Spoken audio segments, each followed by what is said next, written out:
There just isn't another people with the history of the Jewish people, and that is something you need to keep and and have it inspire you. And what a wonderful people. We're still here, you know, we're still here. Yeah. And you have to, that inspiration that can come from people that can come through those things and come up and be what we are today in a country that we've got. You,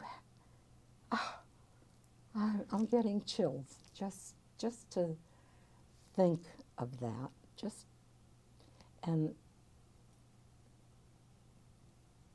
and Hebrew is a miracle. But go back to Yiddish.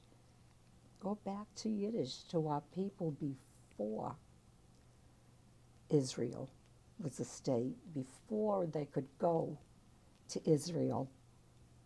And people that, if you read and know, people that met in the camps and from all over the world, but they could understand each other because they spoke some Yiddish. You know, Yiddish was the universal language.